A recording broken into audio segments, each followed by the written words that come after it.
I recently went to the Bernie Sanders rally. I know you guys don't like him. I didn't fit into the crowd, but I agree with him when it comes to economics. I don't support any of his social stuff. But what he said about the rural working class hit home.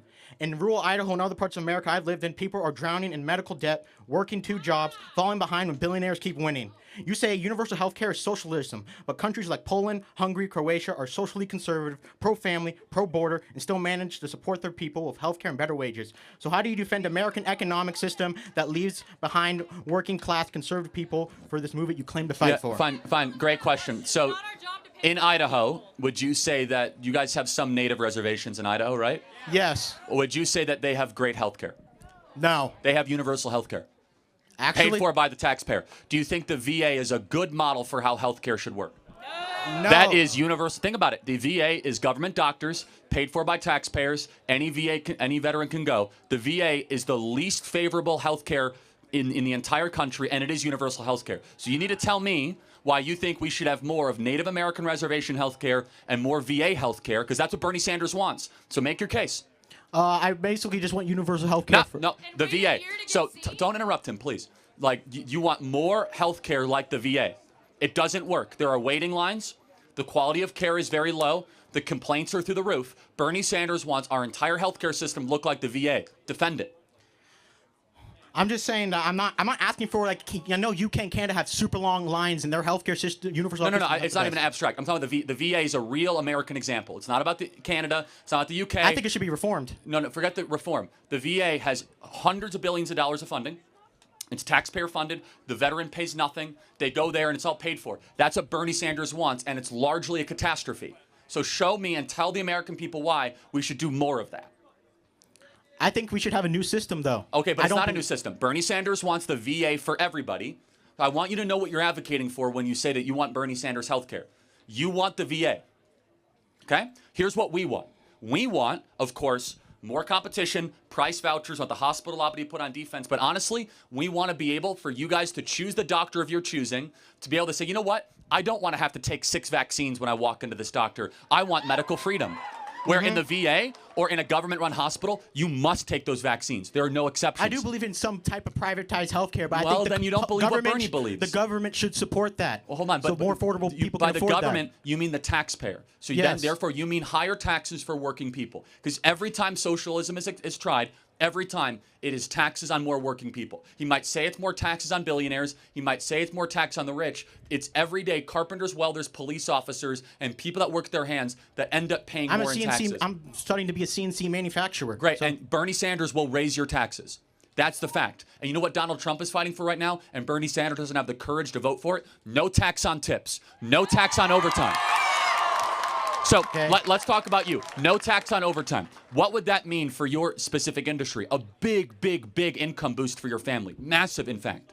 Yet Bernie Sanders won't even vote for the Trump tax bill that will have no tax on overtime. And no tax on tips does sound good because I do also work as a bartender at a restaurant. So let me ask you a question. Hold on, I got to put you on defense here. Last night at the Bernie Sanders rally, 12,000 people. Did Bernie Sanders say once that we should have no tax on tips? No, I haven't heard that. Well, because he doesn't care for the working man. He cares about hating the rich. It's not about helping the poor. It's about smashing successful people, which is against everything we as Americans stand for. It is about, we're going to fight the oligarchy by 2 people that have never built a business or signed the front of a paycheck in their entire life, AOC and Bernie Sanders. It's so easy to say, we're going to tax the rich. We're going to hate the rich person. Yet who are the people that have the businesses, deploy the capital? Both can be equally true. Where the middle class grows and we respect capital flows. But what Bernie Sanders wants and what he exhibits is a philosophy built on greed and envy and forced wealth redistribution. Yep, and the last question I was asked about is abortion. I have my own unique stance on it. I personally think only biological women should vote on abortion ballots. Yes!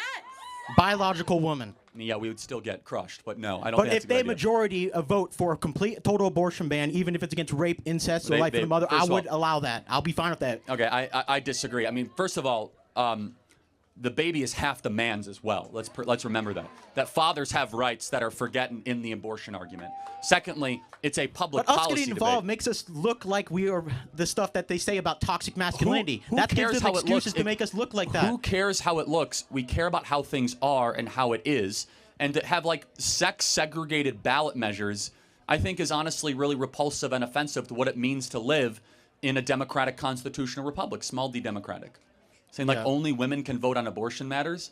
That's like saying only men can vote on whether or not we should bring back the male-only draft. Like, no, that doesn't make any sense. Okay.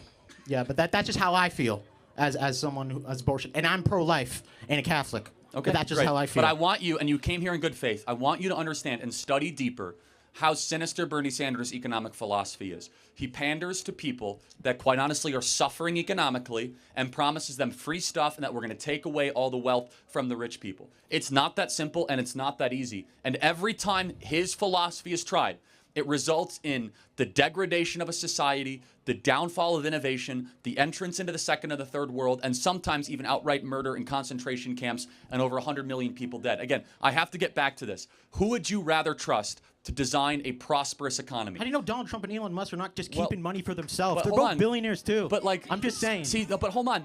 Let me ask you a very blunt question. Have you ever met a billionaire? No, I haven't. Hold on. How do you know how they think then? No, you've never met a billionaire. How do you know what they do? Bro, you don't. There's a history of Donald Trump hold being on, a no, forgot the businessman, history. man. He wants to run hold on, this is an important thing. It's easy to hate that which you don't know. It's easy to crap on those that you actually not talk to. Because that billionaire, let's take Albertsons, for example, that named your stadium. Albertsons employs tens of thousands of people in the state, and good on them for doing it, to make sure that you guys can get the groceries you need to feed your family. But guess what? He became a billionaire because of it. But you know what? He should become a billionaire for the people he employs and the risks that he took, and also the good that has done for this city and the charity that's been back to the community here. Let me talk to Donald Trump personally to see if you're correct or not. You said billionaires. Again, I could go through Trump or Elon Musk, but how about the other? You have Melaleuca that named the stadium. You go after billionaire after billionaire. You know what you find? Someone that had a really good idea, that was able to risk it all, that probably employed over 100,000 people and made a lot of other people rich. The question should never be, how do we take money away from people? That's easy. That's theft. You do that when you're 3 years old. The question that society has to answer instead is, how do you create wealth? That is a much harder question. When you go visit sub-Saharan Africa, they're trying to figure that out. They wonder why we're able to have buildings as beautiful as this and why we're able to have, the standard of living that we enjoy in America. And the answer is because we have market principles where entrepreneurs can take risks and are able to get a reward at the end of it. Now, should we ever get to a place where the middle class is shrinking to such a great degree? No, that's why Donald Trump's agenda is to first and foremost rebuild the American middle class, not necessarily pander to the elite interests. And let me close with this, just as a point. The wealthiest counties in America almost all vote for Democrats and vote for Joe Biden. The Democrat Party is a party of the permanent wealthy class, where the Republican Party... I agree. I think both parties are. But hold on. But let me just... Bernie Sanders is a fraud and a fake, because as he is talking about like fighting the oligarchy, everything that he would do would crush innovation, crush entrepreneurship, and not actually help the American middle class. And this is why. He refuses to stand with Donald Trump every time he does something good that would actually help middle class workers. Final thought. But that was true about Donald Trump. Rural towns wouldn't be dying. Donald Trump gave CAC cuts to corporations that hired Goldman Sachs elites and didn't touch the wage system. The working class got slogans and sweets, while the billionaires he called out got richer. That's not draining the swamp. That's filling it. When Trump was there for 4 years, rural America actually saw more wage gains than urban America. For 4 years. From Obama's economy. Hold on. That's rubbish, man. The next president inherits the economy based on what president? First of all, that's just such an oversimplification, sloppy, and shallow analysis of how economics works.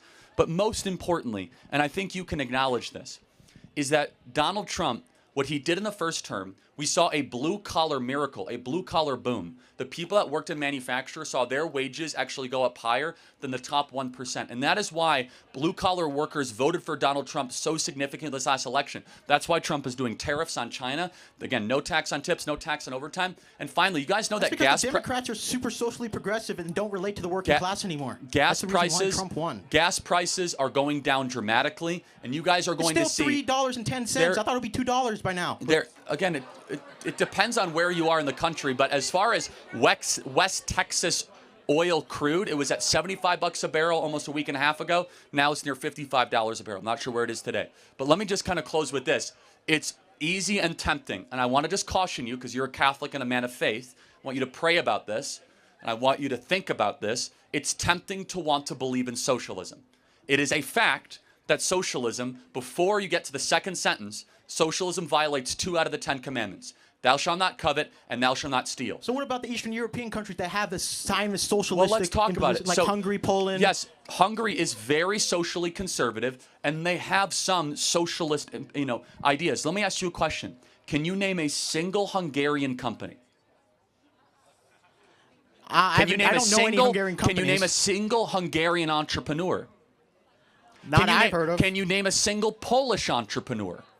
No, because I don't live in Poland. No, hold on. But you can name Chinese companies and Japanese companies and Korean companies. The point being is this. Be careful when you indulge in the cheap money of socialism. Because all of a sudden, you don't become very innovative. You don't lead the world in AI or tech or in the top companies. And so, yes, okay, yeah, we could redistribute the wealth and become a mediocre country where wages kind of stagnate. We're no longer a free society where people flock here to start businesses. I think that's radically dangerous.